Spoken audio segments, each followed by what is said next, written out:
Hi there, it's Kyla with Kyla Martin Coaching. And this week, I want to talk to you a little bit about this pause that we're in and what you want this pause to mean. I was thinking about imagining that it is a year from now.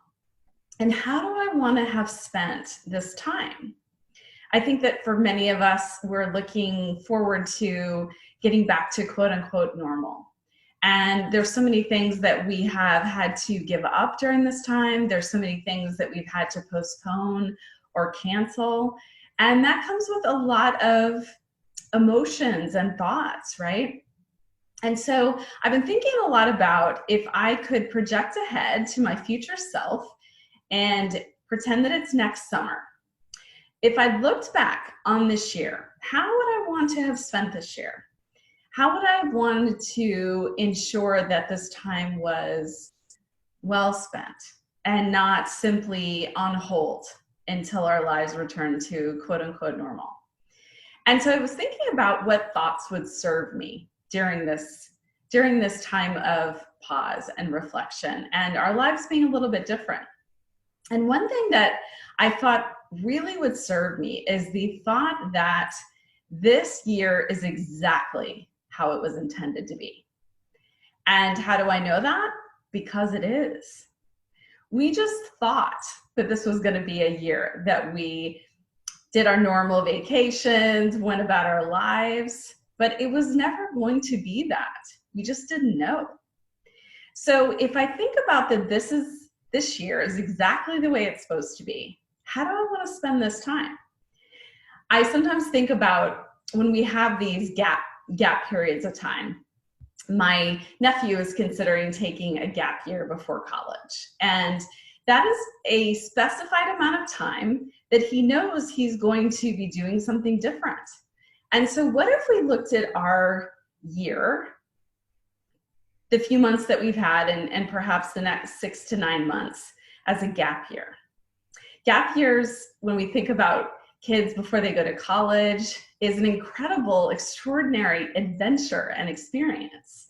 Many students take time to travel or volunteer, do something completely different that they'll never get to do probably the rest of their lives. It's a space and time that is constrained usually. And again, it gives them a chance to do something different, reflect, decide how they want to continue moving forward. So if we think about this as our gap year, I want to spend it doing things that are going to be beneficial in looking back at this year. If I think about looking back a year from now, I want to have not spent this time waiting for it to be back to normal. I want to spend this time being intentional about how to spend my time and what thoughts I want to think. If you're like me, we don't really know when this is going to end. And so there tends to be disappointments over and over and over. And just when we think things are starting to quote unquote go back to normal, we're hit with new information that perhaps we can't go on that trip, or we need to be more careful, or a concert that we were going to is canceled. And so what can we control? Well, one of the things we can control is what we think. So what I want to think is that this is a year that's sort of a found year. It's my own version of a gap year. And the way that I'm going to spend it is thinking thoughts that serve me. And that's not ignoring the thoughts that are based around disappointment or uncertainty, but it's also spending equal time, if not more, on the thoughts that will help me in the year ahead. So one of the things that I'm going to be doing is giving you ongoing updates on how I'm going to spend the next year. I have already started to plan a several-week working trip with my husband, and we're going to be spending several weeks in Colorado and Wyoming, working from there. An outdoor experience is perfect for this time that we're in.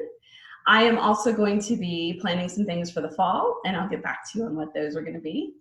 I've also got you always know me, I've got a huge stack of books. I have been reading so much more, and that feels so decadent to just read multiple books at a time. I'm also working on a project with my sister to take our home movies from our childhood and convert them into a format that will sustain itself. Right now, some of them on reel-to-reel, so we want to ensure that they are preserved in the future. But we've decided to turn it into a movie night and pop popcorn and watch some old movies and kind of figure out how we want to convert these memories. And that's something we would probably never do if this great pause hadn't happened. So for your gap year, I want you to think about, if you looked at this as found time, how do you want to spend it? For some of you, you're starting to see that the world is changing when it comes to the way that we work. So many of us are working remotely now. Maybe that's something you want to continue. You see new opportunities arising within the economy. New ways of doing business and working has opened up all kinds of new opportunities. Is there something you want to go after? Do you have a hobby that you want to slowly turn into a side hustle and eventually your day job? That's what I did. So I want you to think in the next year, how you would want to spend this gap year. What would you do if it was truly found time that was something you were never going to get back? Because unfortunately it is. How do you want to continue moving forward versus waiting until life returns to quote unquote normal? As always, I'm here to help you in any way I can. Check out my website, Kyla Martin Consulting, for a free download, 3 simple ways to uncover your purpose. Reach out to me if I can help you in any other way. And you know, as always, I am cheering you on to the life that you imagine living. Take care.